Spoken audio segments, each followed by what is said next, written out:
talk to Lawrence Mina, Regional Director of the Office of Civil Defense Region 1 for the latest on the situation in the Ilocos region. Good morning. Thank you so much for joining us. Lawrence? Yes, ma'am. Good morning po. Magandang umaga po sa inyo. Unang-una, kamusta po kayo dyan? Kamusta po ang lagay ng panahon? Medyo sa ngayon po may hangin at maulan pa rin po. At dito sa kinakaroroonan ko, specifically sa La Union po, medyo malakas po yung dumaan. Mga halos 2 oras po na pinayo itong lugar. At katatapos babalik ko lang po dito sa vicinity ng San Fernando na mag-ikot. Marami pa rin po yung nagkatumbahan ng mga poste, mga kahoy.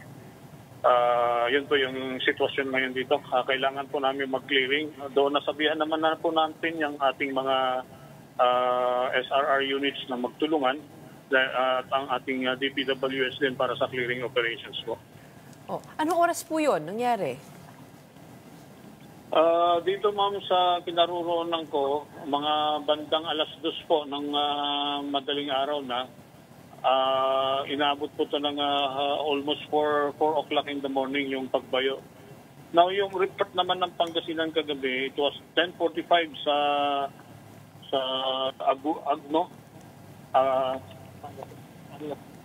Sa Pangasinan po, yung landfall kanina. So, ang Pangasinan, nag-report po naman yung mga clearing operations bago po dumating dito sa atin din na medyo talaga, kahit nga ito pong building ng OCD, medyo nagka-problema na po. Nag-relocate na po kami ng EOC namin. Ang pinaka-problema po dito sa Typhoon Emong, ito pong hangin na dala po niya. Tama po ba? Kamusta naman po yung pag-ulan? Ganon din po. Malakas din po ang ulan. At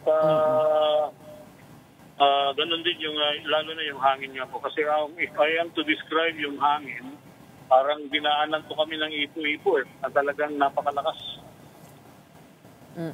Itong building nga po namin, dahil sa lakas ng hangin, umuuga-uga. 5 floors po kasi ito, building namin, ma'am.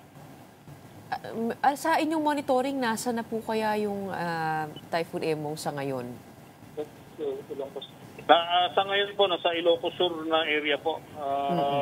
Bago man dumating doon, nakausap din po natin yung PDRIMO doon, si John Arquilado, na yun nga, nag-uumpisa na po kanina nung matapos dito sa amin.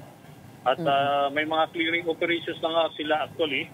Pero sabi ko, padaanin muna kasi naranasan namin dito kung gaano kalakas yung hangin at saka ulan na dumaan.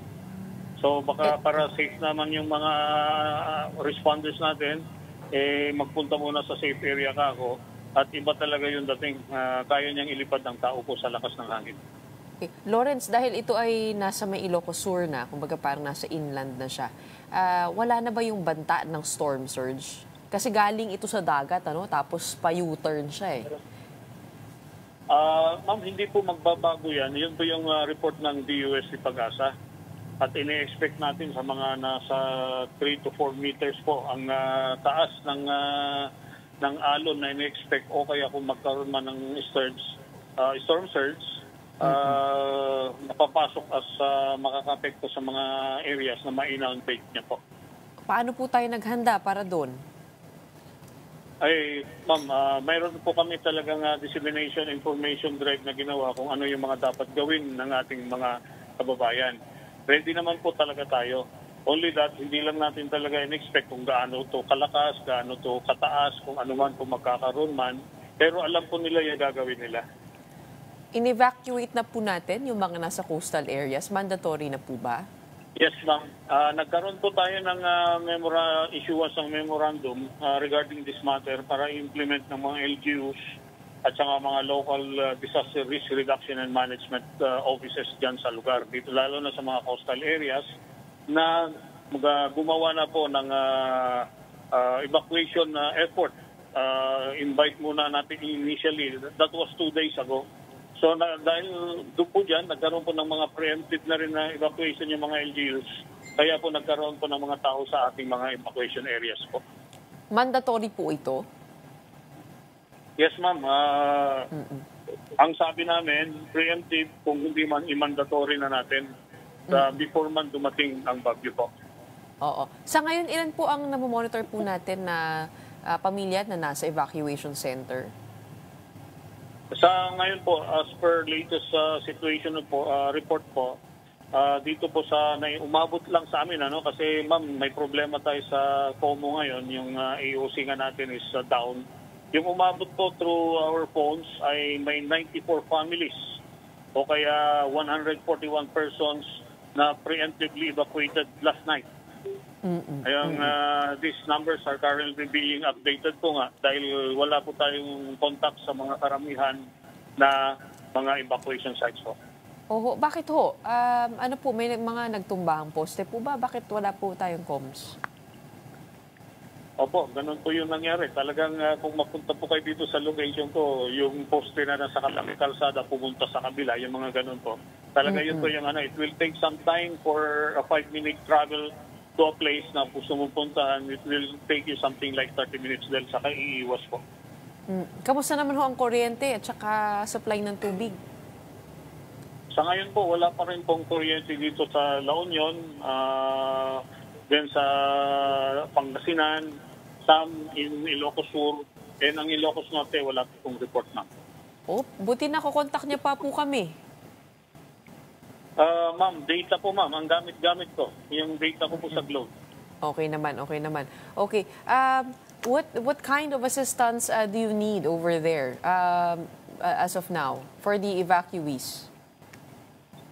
Okay, as of our latest communication with the local DREAMWOS, ma'am, the needs of the affected population is still being determined. However, based on our initial assessment, some areas need search and rescue relief items, no?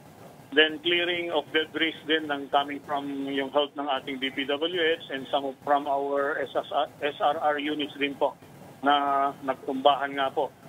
Then dito sa Regional Disaster Risk Reduction Management Council is also continuously coordinating sa augmentation requirement of the LDRMOs na nagkakaroon nga po tayo ng problema dahil sa communication line natin ay medyo down po ta ngayon. Communication line po, ibig sabihin po, ito po yung na telepono? Yes, ma'am. Kasi di po ba mayroong mga kanya-kanyang EOC yan, hindi na namin po nakukontak sa ngayon kasi kami mismo rin, though ang DICT is proceeding now para ayusin po lahat. Pero yung cellphone po, okay naman? Cellphone signals? Well, ma'am, may mga places na hindi na namin talaga makontak. Okay. Alright, maybe understood. because of yung mga nagtatumbahan din yung po. Opo. When it comes to the rescue and relief items, para po sa mga nanonood, ano pong kailangan po ninyo on that end? Well, dito ma'am, ongoing po yung ating distribution sa effort ng DSWD at saka sa amin na rin po. As of this time, kagaya nga po ng report namin kahapon, hindi pa naman po namin problema yung mga family packs, yung mga hygiene kits, yung mga food packs and non-food items ng DSWD. Marami po. Yun lang kung paano namin ito i-distribute kasi nga di namin makuha talaga yung mga locations po kung saan natin ito ipapadistribute. So, alam na siguro ng LGUs yan sa baba. Now, ang tinukan namin po ngayon, tinututukan namin is yung paggamit ng mga search, rescue, and recovery units natin para sa yung tulong po na para mapuntahan yung mga lugar na nangangailangan po ng tulong kagaya ng mga food packs, items po na nandito sa amin at saka DSWD po. Sa ngayon, wala pa naman ho tayo na babalitaan na mga na-injure o nasa lanta? Well, yung as of yesterday pa rin po, yung nag-iisang injured kahapon, epekto pa rin to ng mga naunang bagyo. Pero dito po sa nangyari ngayon, we're still coordinating and taking all yung reports. So, alam niyo na po, yung problema natin is yung communication po.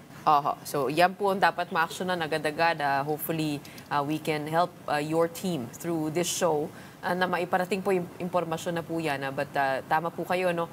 Communication is number one. In the meantime, sige po, we'll let you go. Thank you so much for joining us and for your time and for the updates. Please do stay safe. Alam po natin na palabas pa lang ng Pilipinas itong Typhoon Emong. We have Lawrence Mina, Regional Director of the Office of Civil Defense Region 1, coming to us live from La Union.